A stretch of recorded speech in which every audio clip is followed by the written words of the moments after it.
Hello, my name is Fiona Lambert, and my topic is the stigmas around SLDs and their effect on students. To start, I'd like to acknowledge that the land that we live and learn on today is the rightful land of the Anishinaabe and Haudenosaunee peoples. Recognizing this and also the harmful effects settler policies had and have on these peoples is an essential step towards truth and reconciliation. So what is an SLD? You may have heard the term learning disability being used before. SLD stands for Specific Learning Disability and is the term used by the DSM-5 for learning disabilities. It is estimated that around 5 to 15% of the population has a learning disability. Despite this, many stigmas still exist around learning disabilities. So what is a stigma? A stigma is defined as incorrect or negative beliefs held by a group or person about something. When it comes to SLDs, they're typically negative or incorrect beliefs about the ability or achievement of a person with an SLD, or incorrect beliefs about what SLDs actually are.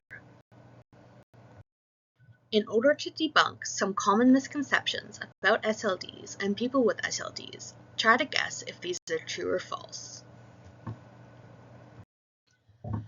Number 1. People with SLDs commonly have a lower IQ than average. This is false. People with SLDs are required to have an IQ of above 75 in order to be diagnosed with an SLD. This differentiates it from an intellectual disability. Number 2.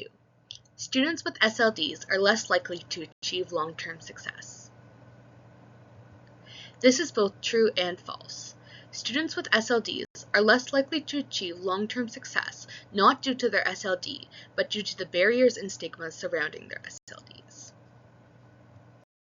Number 3. SLDs can manifest at any time during life. This is false. SLDs are required to manifest in early childhood.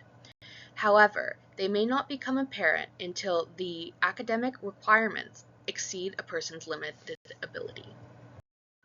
Number 4. Labels such as disabled or disordered should not be used when referring to someone with an SLD. This is true. Labels such as disabled or disordered erase the person.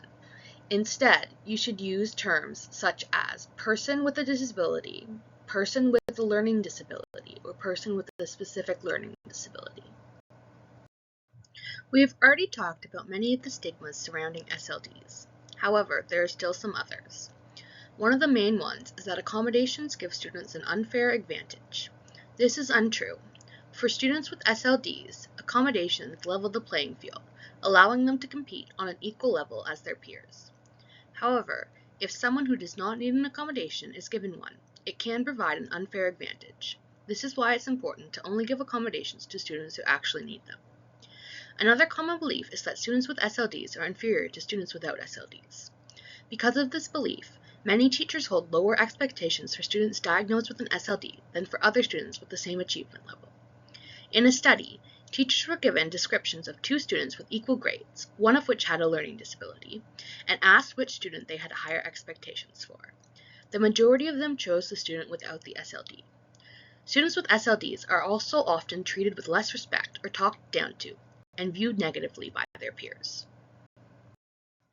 Another common form of stigma is self-stigma, where the stigma is internalized and the person with a learning disability projects the stigma they have experienced onto themselves.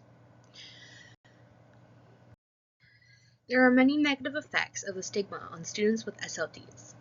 These include increased anxiety, higher rates of depression, lower self-esteem, more negative peer relationships, lower sense of belonging or connectedness at school, greater perceived barriers to college or future education, reduced academic achievement and engagement, lower personal achievement, and low confidence.